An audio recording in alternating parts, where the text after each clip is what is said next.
good. Yeah, I'll talk to the trainers after. But he went through the whole practice and looked good, so that's real positive. And Ogren will travel? Ogun will travel. Yeah. So would this be sort of the beginning of a process of maybe at some point he could play? Exactly. I think it's a little bit like kind of like Zeev when he came in, that he's been kind of away from the team. So now, in the team meetings, in and around the team, seeing what's going on. So just kind of incorporating him into, he's missed a lot really from the start of the series till now. So I think it's incorporating him to how we want to play and what we're doing, what the keys to the series are, and get him a little bit mentally engaged in what we're doing. It felt like the plan really worked for him. In the second half of the season for Iowa, he got top minutes, scored a bunch. How much do you think that this is something that will help him next year? But if for some reason you need him in the playoffs, that he's going to be in a good position. Yeah, I think his progression was really good. Even the call up, send down, and every time that we saw him, I thought that he was more comfortable in the NHL level, but a lot of it is just, I think, understanding, like systems and tactics, and that's more natural for him now. And now he's able to, I think, not think. He can just play now. Seems like he's growing, responsible wise without the puck, but then with the puck, he's playing fast. He's using the shot. So I think that's kind of what you want in the development of a young guy, is to be able to progress like he has at both levels. It looked like in practice that Zeev might get a breather game 5. Is that fair? Yeah, I haven't made a final decision, on the D, but it is in consideration. Yeah. Do you when you look again at analytics, I think they're ranked 54th out of 56 defenseman pairs in the playoffs and in expected goals and things like that. Would you say that is, maybe one reason why in overtime the other night you just felt like it wasn't the time to put him out there? Yeah, I think it was just, it's the things you want to analyze. Like we knew coming into the series, I think it was, it started at the Anaheim game, and then it started beginning of the series, and as it goes on, and now you're down to the best of 3 series, and the temperature gets turned up in a series, obviously, and you kind of really know what the style of game is going to be and things like that. So the stakes get high again. So it's just trying to make sure that we're doing what's right for the team, what's right for the player, and as always, we try to make the best decision that we feel is going to give our team the chance to win, and that's why we're going through that process right now before we make a final decision. Again, a reminder that he is just a young kid. This isn't going to be indicative of any future concerns, obviously. He's played well up until this point. Yeah, not at all. We, like we've talked before, we've also kept him in the lineup and made decisions to keep him in the lineup. So, like I said, some things are game to game, and you just, analyze different things, then you make a decision. But as far as he's concerned as a player, no, I don't think it has any impact on his future at all. I think he's got good experience. It doesn't mean he's going to come out. It doesn't mean he's done. If he does, that he's done for the series. It's, like I said, it's game to game. Yeah. Given how the series has kind of gone and it's been very even, and even you guys are playing at that winning standard, is that harder to coach and prepare going into the next game, knowing hey, you guys are doing everything, or is it just about fine tweaking some of those details and some of those smaller elements of the game? I think it's consistently trying to find a way where we can get better. Are there competitive areas of the game that we feel we can be better in? Last game, yes, we've addressed those.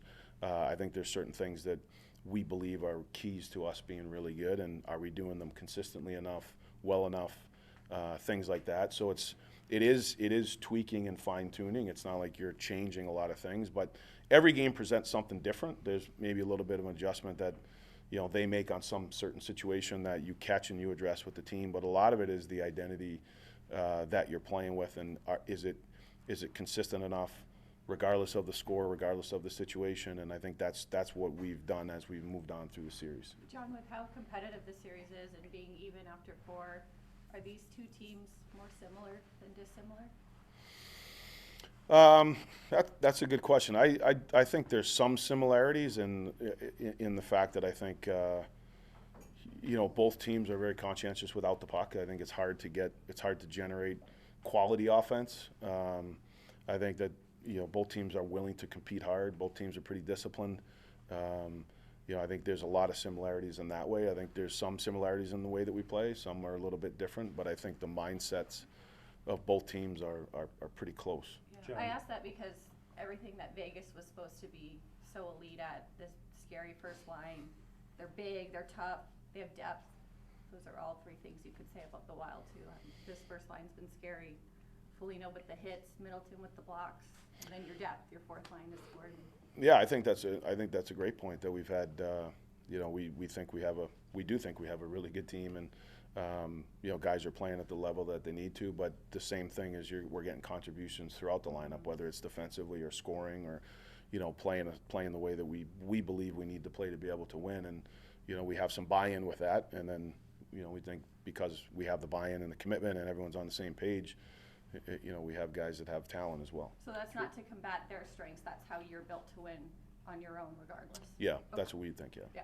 John, 3 goals in 4 games for Foligno. He's having statistically his best playoff at this point in his career. Just how important is he as a playoff player, the way he plays?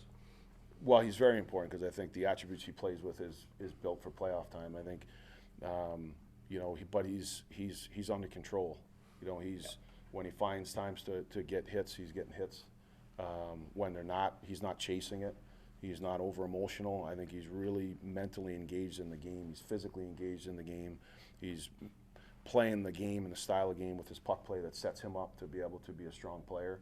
And then when he's getting his goals, he's in and around the net front. So I think that combination and his mindset has allowed him to be a real factor for us. From a media standpoint, he's a guy we can always go to, will always tell the truth and speak on behalf of the team. I mean, how much of that do you see in the room as well?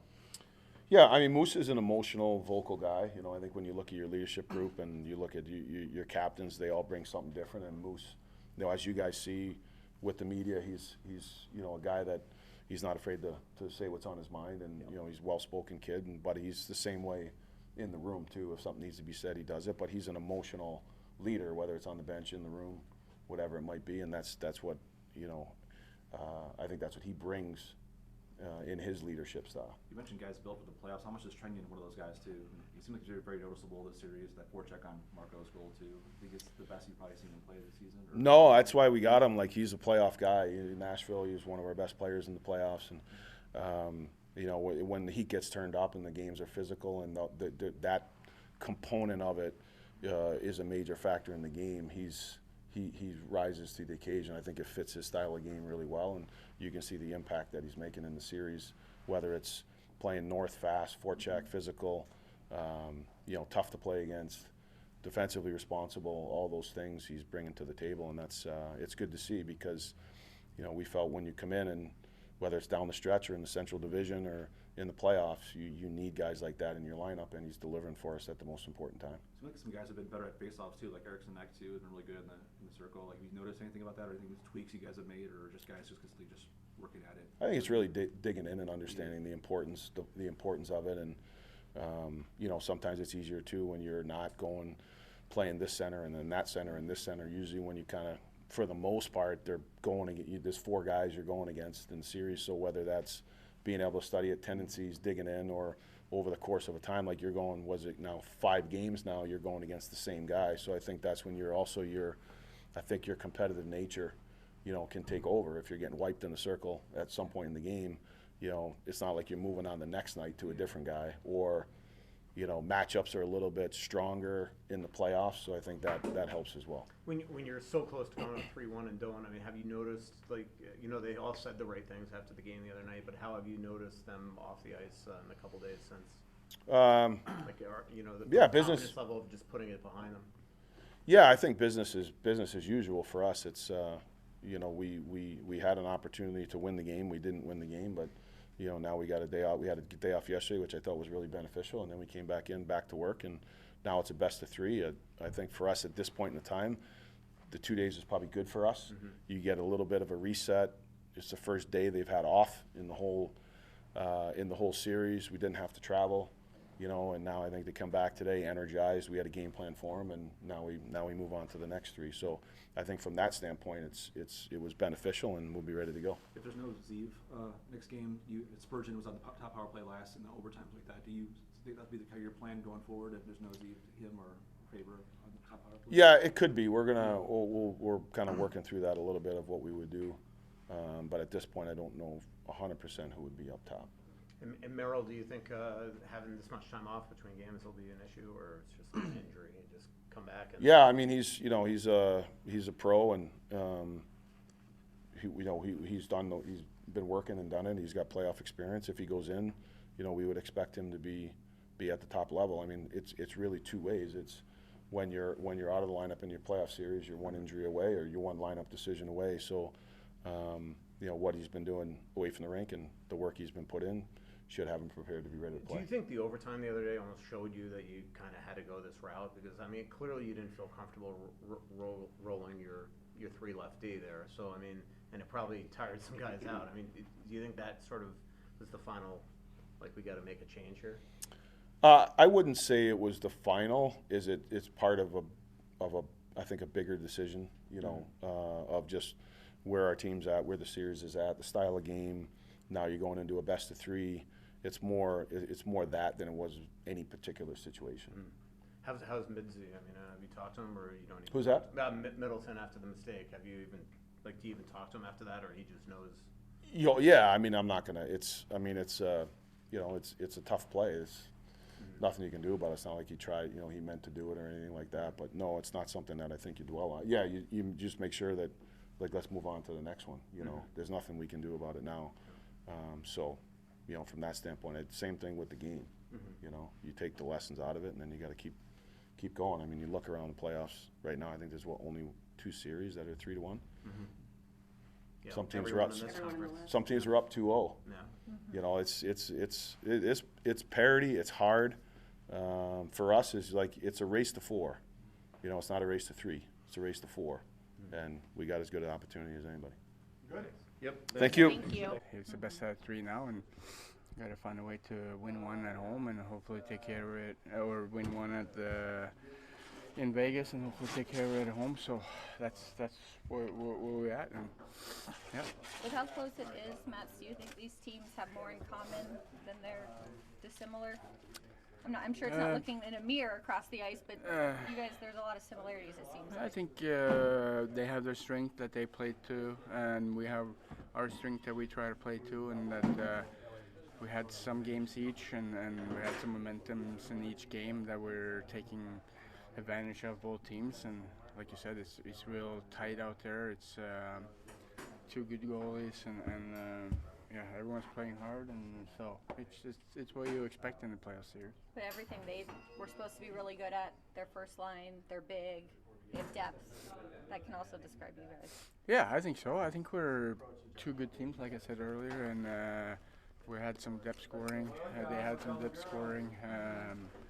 They had some really good goaltending. We had some really good goaltending. So it's not a lot to take from there, and that's why it's 2-2 and best out of 3 right now. So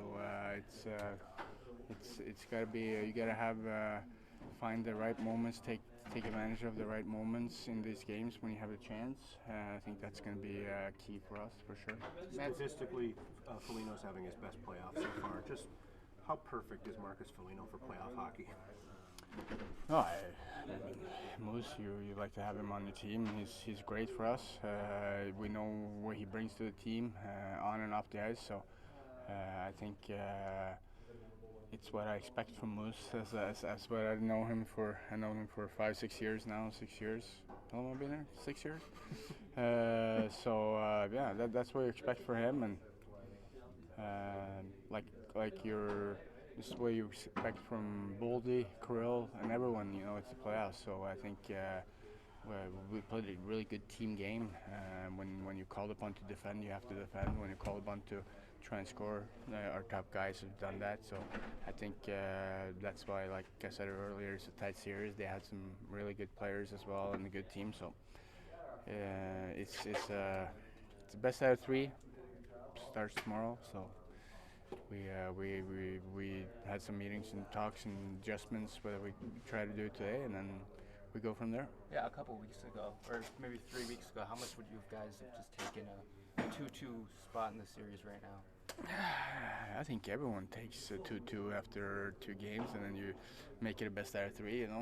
Obviously we'd like to be 4-0 and be on the golf course right now, waiting for the next round. But I mean, it's the playoffs, so it's you expect it to be at least 5, 6, 7 games, and especially when you play a team like that, it's going to be a long series if we can get some wins. So I think 2 teams play well. We got to keep it going, and I think they think that they got to keep it going too, and both teams making some adjustments, and we'll see how it goes. Not so daunting to have to win a game there since you've already done it. Yeah, no, I mean, obviously we'd like to take care of it at home last game, but they got the better of us in the OT, and then you have to take one in Vegas. If it's this one or Game 7 or whatever. Thanks, Matt.